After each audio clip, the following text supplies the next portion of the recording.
Meron po tayong guest ngayong umaga nito. Special guest. Mas maganda hindi natin sinasabi. Diba? At least para ano. Kasi pag sinabi at nalaman ninyo, sabihin nyo, hindi ako pupunta dun. Kasi yan palang magsasalita eh. Yan, surprise. Tayo pong lahat ay tumayo. Request ko po si Tita Peng na siyang mag-open ng ating prayer ngayong umaga.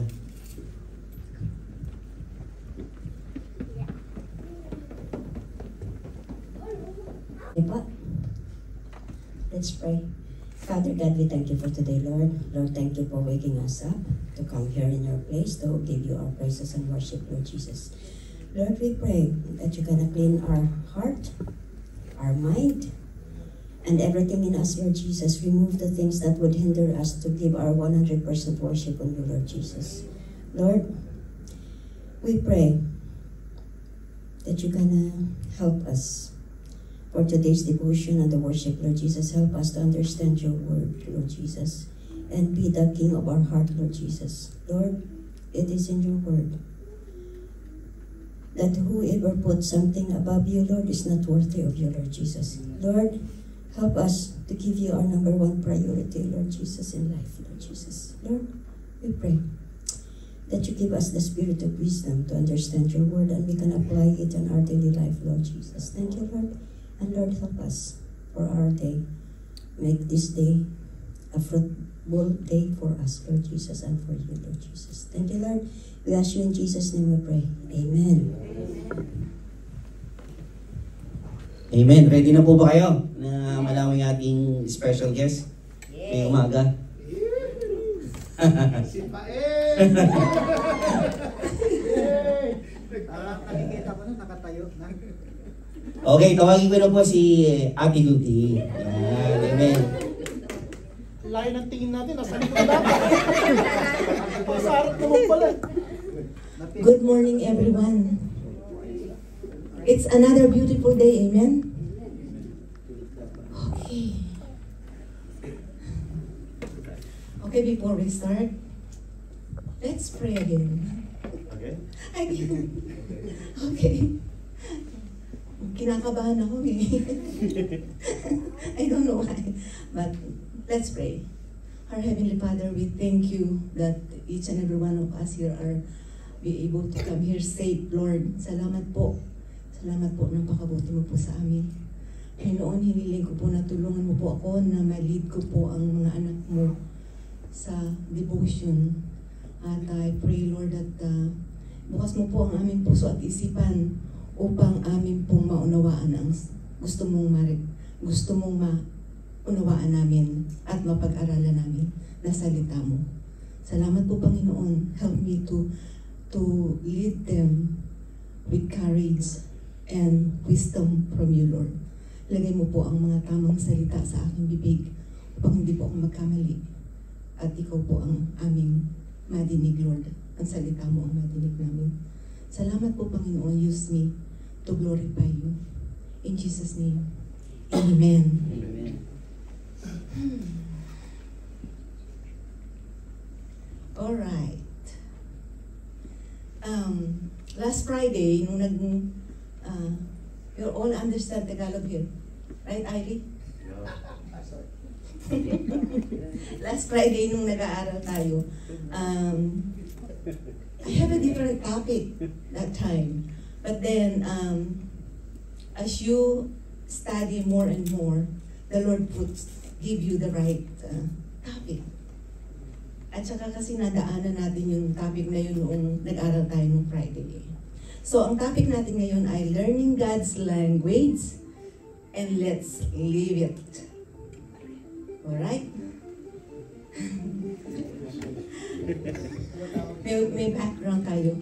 Learning God's language and let's live it. Most of the Old Testament was written in Hebrew, and most of the New Testament was written in Greek language. Before it was translated in English, it was written in Hebrew and also in Greek. Amen? Daanan lang natin ng konti. But God has a special language for Christian. May special language ang Panginoon sa mga Kristiyano.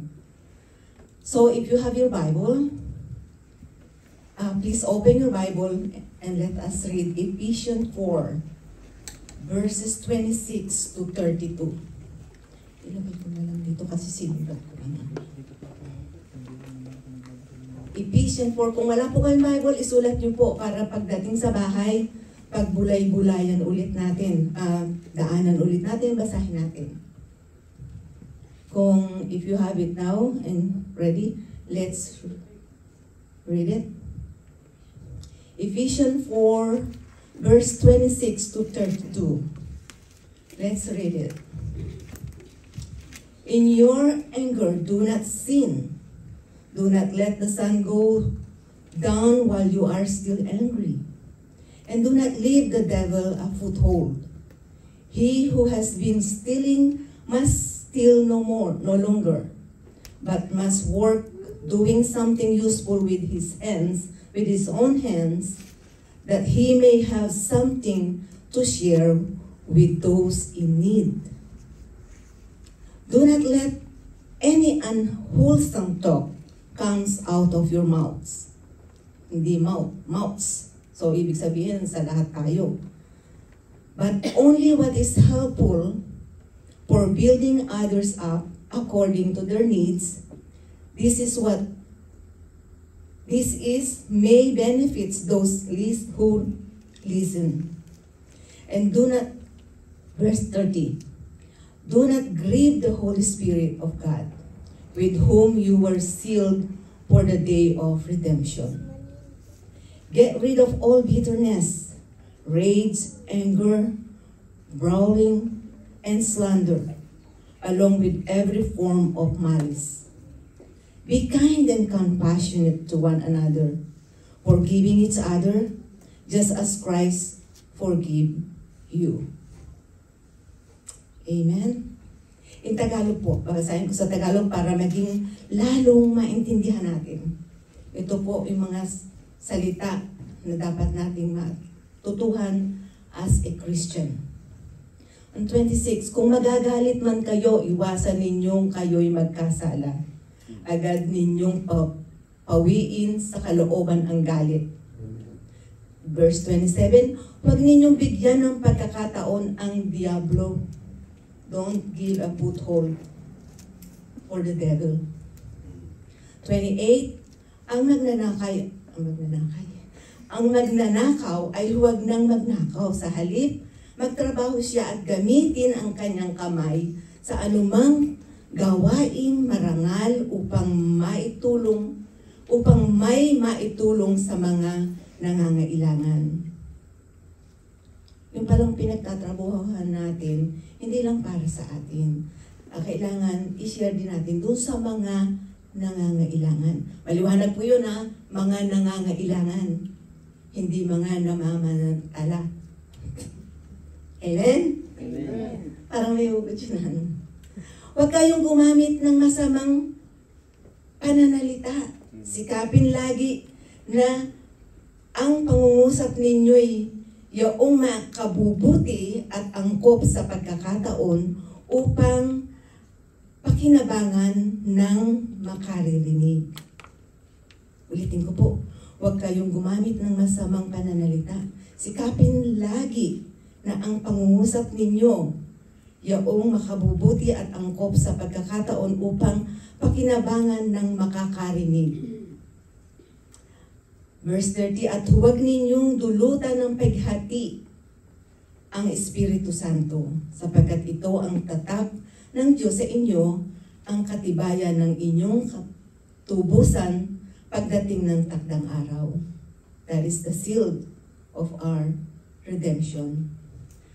Verse 36, alisin ninyo ang lahat ng sama ng loob, galit, puot. Huwag na kayong mambubulyaw. Masama pala yun ang bubulyaw. Yung mataas ang boses, laging parang galit. Yun ang nambubulyaw. Huwag kayong manlalait at mananakit ng damdamin ng kapwa. Sa halip, maging mabait kayo at maunawain sa isa't isa at magpatawaran tulad ng pagpapatawad sa inyo ng Diyos sa pamamagitan ni Kristo. Napaka-diretso po Hindi ko na kailangan paliwanag dapat di ba? It's so direct to the point. Kailangan, ito po yung mga pinamumuhay nating mga anak ng Panginoon. Pero, laging sinasabi natin, tao lang. Papatawarin naman tayo ng Panginoon. Hindi po ganun. Hindi po ganun. At ito sulat ni Paul. At gusto ko lang liwanagin, si Paul ang sumulat. Hi po. Hindi po ito preaching, ano lang po ito, devotion. First time niyo pong nasama sa devotion, right? Okay. Si Paul po, kinasihan ng Panginoong Hesus ng banal na Espiritu, sana si Jesus nung nabuhay siya, di ba? Pinanganak siya, nabuhay siya kasama ng mga tao, at nagkatawang tao siya, pero Diyos din po siya. Pero at that time, hindi po siya ang sumulat nito. Pinahintulutan niya ang kanyang mga alagad na sumulat ng mga nasa Bible. Ang Bible po, kung pinaniniwalaan natin na ito'y salita ng Diyos, hindi po salita ni Paul, hindi salita ni Peter, hindi salita ni Juan. The Holy Spirit was the one who dictating what Paul is going to write. Amen? Did I explain it right, Pastor? Okay. Kasi, kung minsan nalilito tayo sabihin natin, sundin natin si Paul. Hindi po natin si Paul ang susundin natin.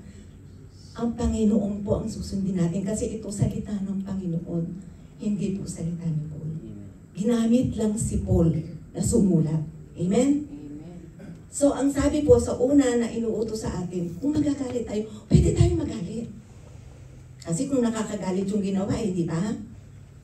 Tao lang tayo, talagang nagagalit. Si Jesus na, nung nandun to siya nagalit siya nung nagtitinda, nagko-commercial sila sa temple, nagalit siya, pero hindi siya nagkasala.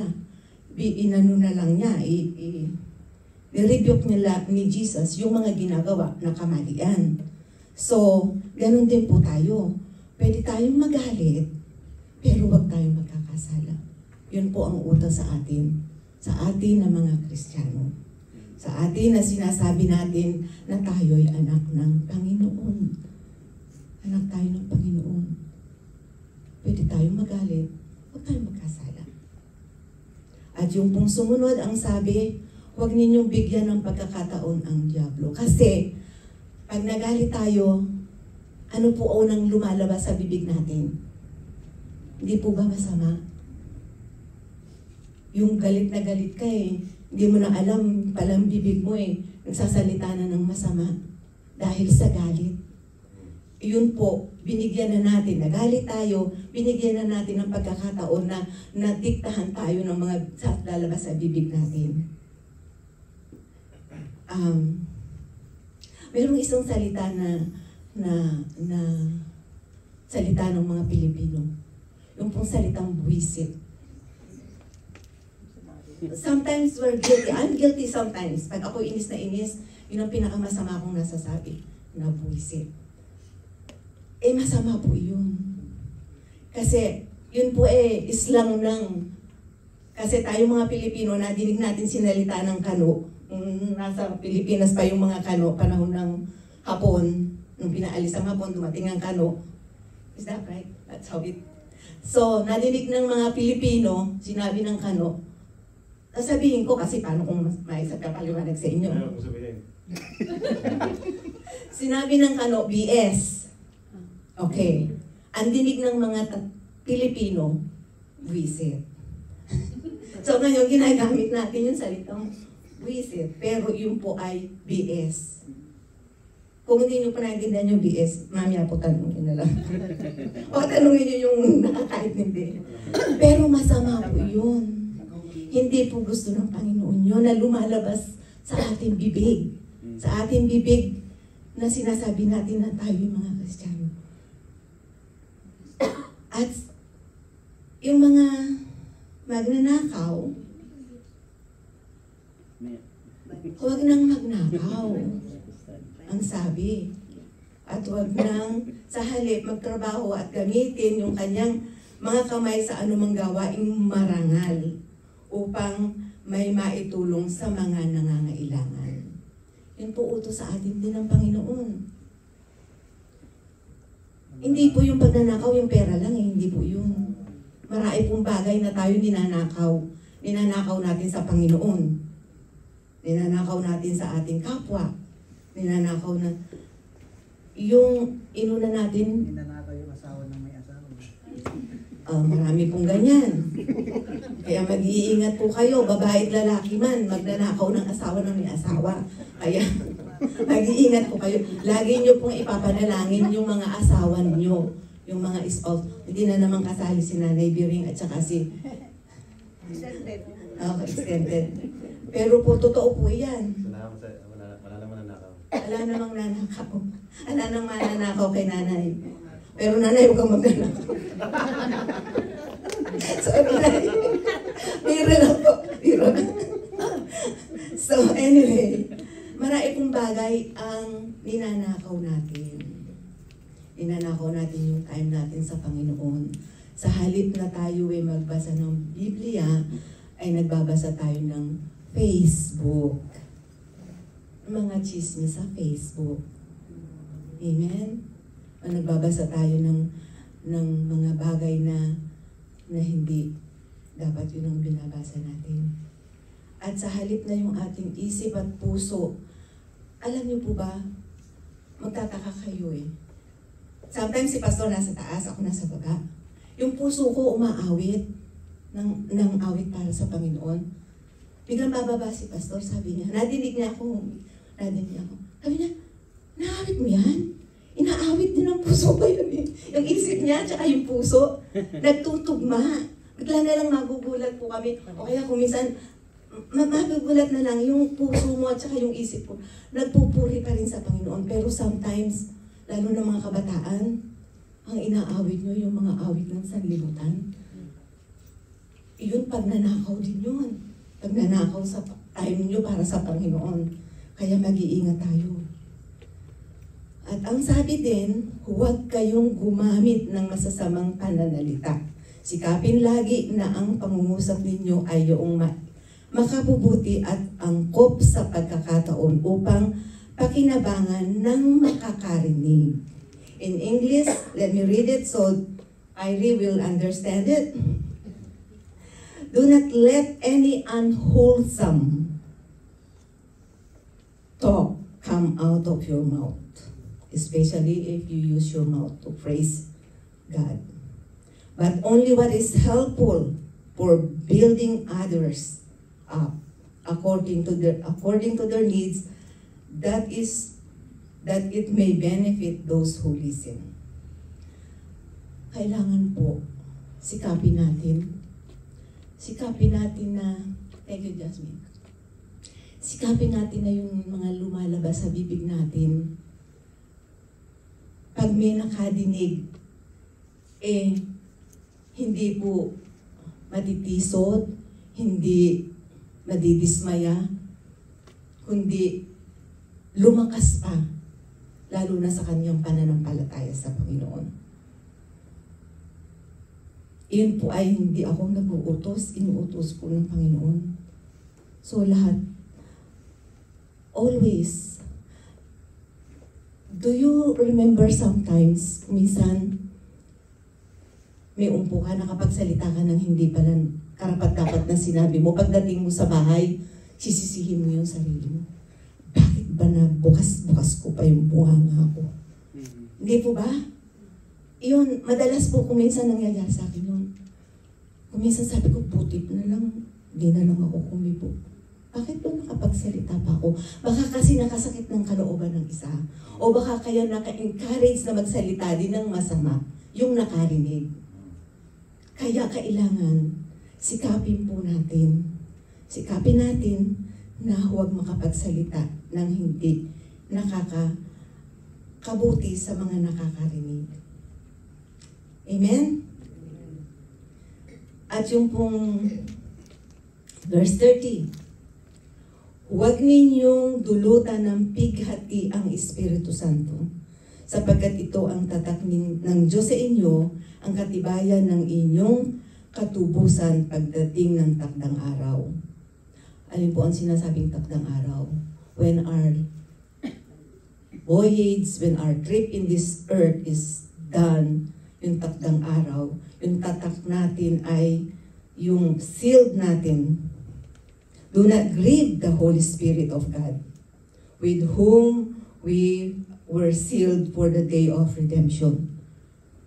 Kung lagi po tayong nakakagawa ng hindi karapat-dapat sa Panginoon, sa harap ng Panginoon, kung lagi tayo nakakapagsalita ng hindi karapat-dapat na nanggagaling sa bibig natin, kung tayo laging nag-iisip ng hindi karapat-dapat na nakakapighati sa Holy Spirit, kung tayo ay yung puso natin, sometimes yung puso natin sasabog na sa inis, sasabog sa galit. Hindi nga tayo nagsalita, pero yung isip naman natin, tsaka yung puso natin, galit. At yung ating isip, nagsasabi na ng masama. O sabihin natin, nagmumura na. Sasabihin natin, hindi naman ako nagmumura, hindi naman ako nagsasalita ng masama. Pero yung puso mo at yung isip mo, nagmumura na at nagsasalita na ng masama. Iyon po ay nagpipighati. Pinalulungkot natin ang Holy Spirit. Kaya iwasan po natin. Hindi po ako exempted dito. Tao lang po ako. Hindi ko sinasabi mas mahusay ako sa inyo, mas magaling ako sa inyo. Hindi po. Kasi naiisip ko, kung minsan pagka mayroong talagang gumawa sa iyo ng masakit, talagang nasaktan ka, yung puso mo. Sabihin mo, pinatawad ko na siya. Pero yung puso mo, yung isip mo, hindi naman eh. Kasi kasunod nung pinatawad ko na siya, ayoko lang muna siyang makita. Amen? Guilty? Pinatawad ko na siya, kaya lang ayoko muna siyang makita. Pero hiningi ko po sa Panginoon talaga yan ang hiningi ko sa Panginoon. At marami pa rin akong kailangang patawarin. na hinihingi ko pa rin sa Panginoon na bigyan niya ako ng malinis na puso. Yun po ang hinihingi ko sa Panginoon. Na makapagpatawad. Kasi pag hindi ka pinagpatawad, hindi ka rin patatawarin ng Panginoon. Yun po ay nasa Biblia. Hindi ako lang po ang nagsabi nun. Verse 31, alisin na ninyo ang lahat ng sama ng loob. Alisin ang galit at puot. Huwag na kayong mambubulyaw, mangmamaliit, at mananakit ng damdamin ng kapwa.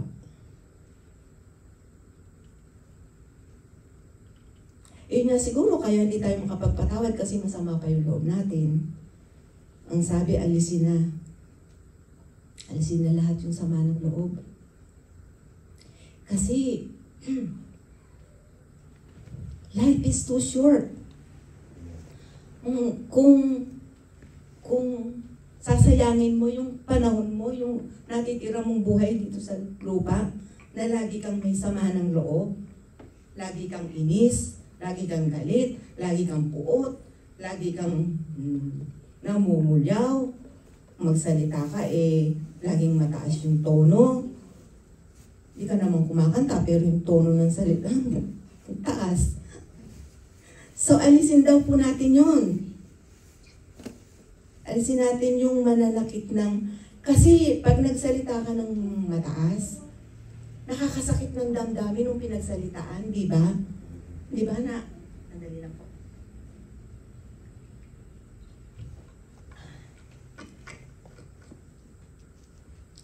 Kaya ang utos po sa atin, alisin natin yun. Alisin ang puot, alisin ang sama ng loob, huwag nang mamumulyaw, huwag nang mamaliit.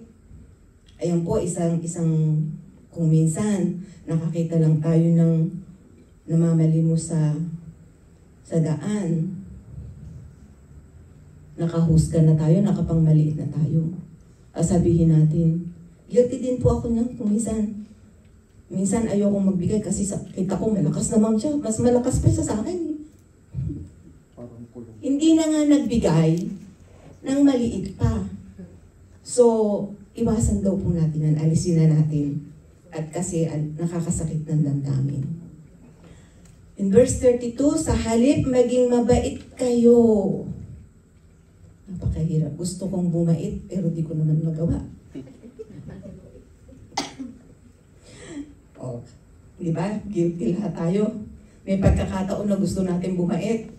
Pero talagang yung si Satanas will have a foothold on us. Sabi, maging mabait kayo at maunawain sa isa't isa at magpatawaran tulad ng pagpapatawad sa inyo ng Diyos sa pamamagitan ni Jesucristo. Kailangan po tayong mag-unawaan sa isa't isa. Kasi walang perpekto sa atin eh. Walang perpekto sa atin. Si Jesus lang ang perpekto pero pinako pa sa krus eh. Kaya, pag ikaw naging perpekto, baka ipako ka sa krus, sige ka. Kaya kailangan, kung may nagkasala sa atin, patawarin natin. Kahit mahirap, humingi tayo ng tulong sa Panginoon. Kasi marami din tayo nagagawang kasalanan, pero araw-araw na ginawa ng Panginoon, pinapatawad tayo. Hindi po ba? Hindi po ba ganoon ang ginagawa? In James 3, 9-10,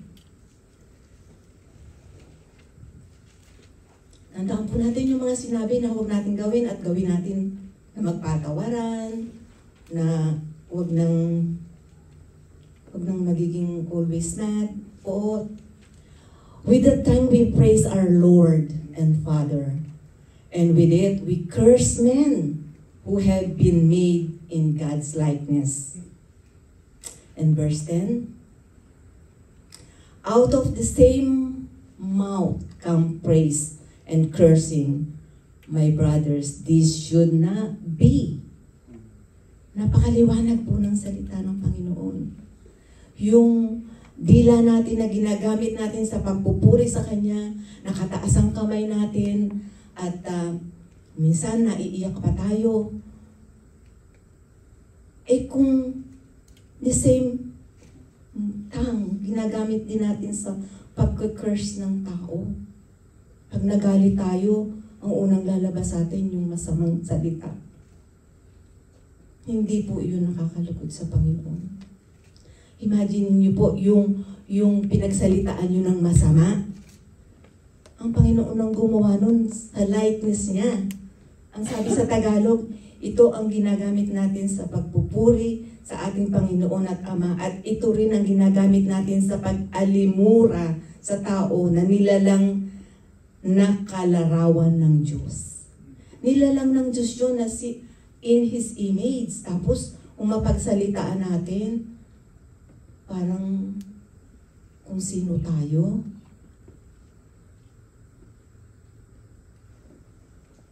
Siyasatin po natin ang ating sarili. Bago tayo magpalabas ng salita sa ating bibig, ay isipin muna natin. Kailangan magkaroon tayo ng pagpipigil. Sa iisang bibig, naggagaling ang pagpupuri at pag-alimura. Hindi ito dapat mangyari, mga kapatid.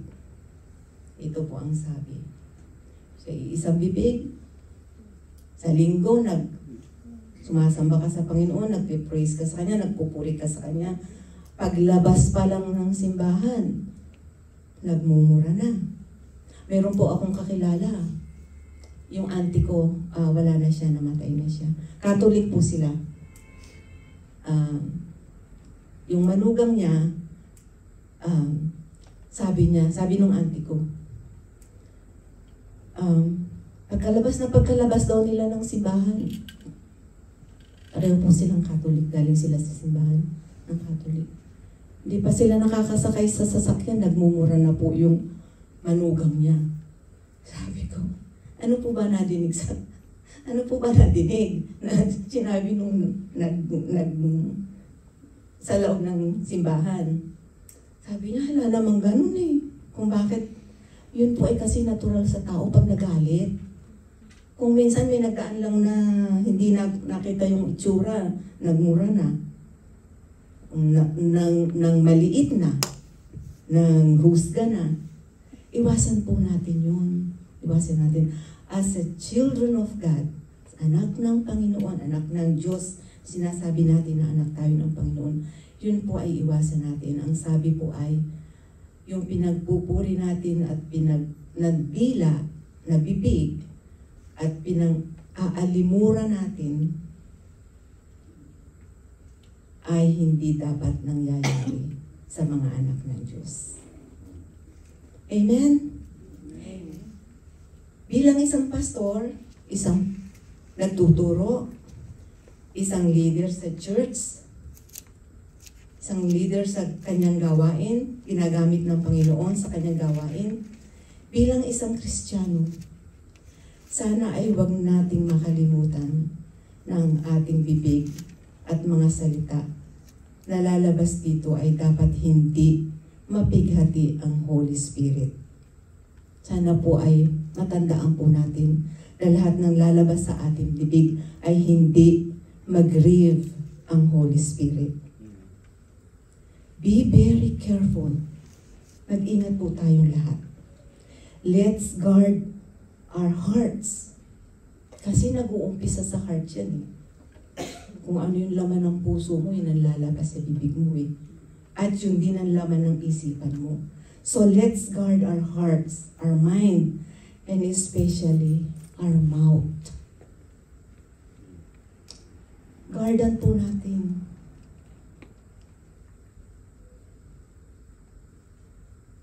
At karaniwan, pag yun ang laman ng puso mo nga, kung may galit ka sa puso mo, pag nagsalita ka, galit ka na. Mataas na yung tono. Di ba? Pag tinaasan ng kausap mo yung boses niya, mas tataasan mo pa. So, siguro mainam gamitin mo na lang yung taas ng tono mo sa pagpupuri sa Panginoon. Huwag mo nang gamitin sa hindi nakakarapat-dapat ng mga salita. Amen? Lalo na, hindi ka nga, kung minsan hindi ka nga nagsasalita, pero yung puso mo talaga at saka yung pag-iisip mo, gusto mong kainin yung kaharap mo. Gusto mo nang sumpain. Hindi mo nga sinabi sa bibig mo, pero nagkasala naman ang puso mo at ang isip mo. Kaya kailangan, guardyahan po natin. Guardyahan natin yung ating puso, yung isip natin, at lalo na yung bibig natin. Amen? We have been reminded over and over again. Lagi po tayong nare-remind dito sa mga salita na ito ng Panginoon. Kasi, siguro kaya nare-remind tayo, hindi pa natin nagagawa eh. Hindi pa natin, nalilimutan natin na tayo yung mga Kristiyano nga pala, bakit tayo gumaganoon? Ang lagi po nating hilingin sa Panginoon ay, create in me a clean heart, O God. Laging awitin na nga ng puso natin at isipan natin. Create in me a clean heart, O God. Renew a right spirit within me. Ito pong awit na ito, pagka kahit na yung nabuhugas ka lang ng pinggan, o kaya nagdadrive ka, o kaya may ginagawa ka, ako, lagi kong inaawit sa Panginoon ito eh. And sabi po dito sa awit na to, create in me a clean heart, O God, and renew a right spirit within me. Cast me not away from thy presence, O Lord. Huwag mo po akong alisin sa presensya mo, Lord. And take not thy Holy Spirit from me. Huwag mo pong alisin yung Holy Spirit mo sa akin. Restore unto me the joy of thy salvation. Pag po inihiling natin sa Panginoon na laging i-create tayo ng clean heart, at huwag alisin yung Holy Spirit na ninirahan sa atin, i-restore po niya yung joy of our salvation at i-renew niya yung right spirit within us. Kaya sa halip na mag-isip ng hindi maganda, isipin yung nakakagalit, yung nakakainis, ito po ang isipin natin na, Lord, create in me a clean heart.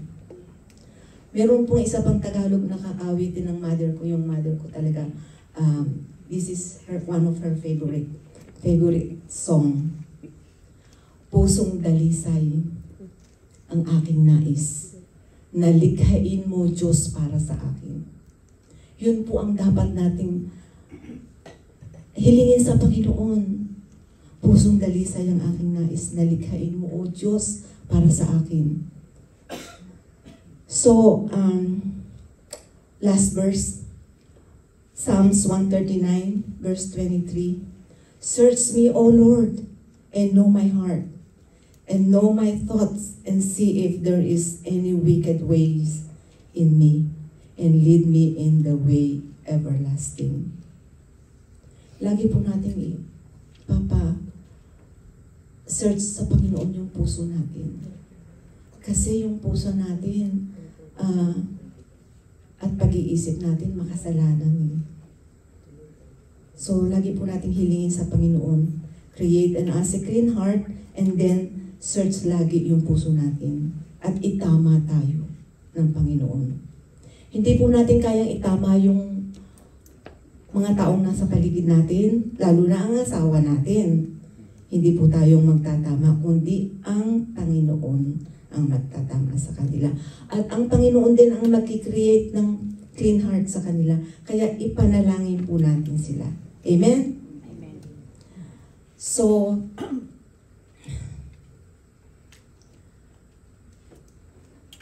in Psalms 86 verse 5, you are forgiving and good, O Lord, abounding in love to all who call on to you. To all who call to you. Yung pong ang Panginoon natin, bagamat nagkakasala tayo, forgiving po siya, mapagpatawad.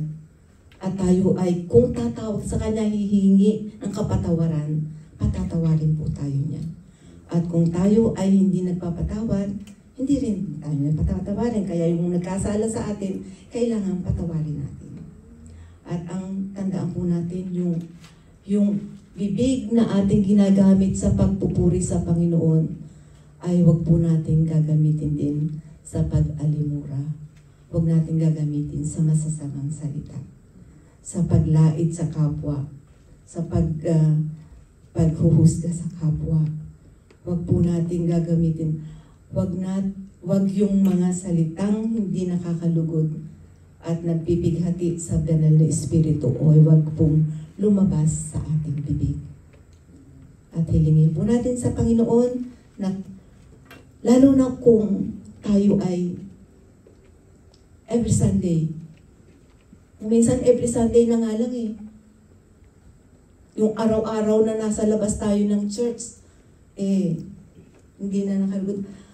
Bago tayo marap sa Panginoon, hilingin natin sa Panginoon. Panginoon, kakatagpuin ka po namin. Magpupuri po kami sa iyo. Create in us a clean heart, O Lord. Alisin mo po yung mga sagabal para hindi ka namin mapuri at masamba ng totoo sa aming buhay. Let's pray. Salamat po, Panginoon, sa mga salita mo na paalala mo sa amin. Salamat po, Panginoon, na tutulungan mo po kami na magkaroon ng malinis na puso araw-araw, oras-oras, minuto at segundo ng aming buhay, Lord. Yung puso namin, Panginoon, ay linisin mo. Patawarin mo po kami, Lord, sa mga nagagawa namin na sasabi na iisip na hindi po nakalugod sa iyo. Patawarin mo po kami, Panginoon. Maawa ka po sa amin, mahabag ka po sa amin. Tulungan mo din po kami, Panginoon, na magpatawad. At tulungan mo po kaming magmahal sa isa't isa. Hindi lamang po yung kamahal-mahal ang mamahalin namin. Kasi kami, Hindi kami kamahal-mahal kung minsan, pero patuloy mo kaming minamahal. Salamat po, Panginoon. Maraming salamat po, Panginoon. Ikaw po ang manwalhati sa aming buhay. Ikaw po ang maitaas. At mag-focus lamang po kami sa iyo, Lord. Hindi po sa sanlibutan ito. Sapagkat lahat po ng bagay dito sa sanlibutan ito, kung wala ikaw, ay wala pong kabuluhan. Kaya, Panginoon, tulungan mo po ang bawat isa sa amin. Tulungan mo po ako. Tulungan mo po ang mga kapatid ko na talagang magtiwala sa iyo. Talagang sumamba sa iyo. Talagang ikaw ang unahin sa aming buhay. Ikaw lamang po at walang iba, Lord. Thank you, Lord. We love you, we praise you. In Jesus' name, amen.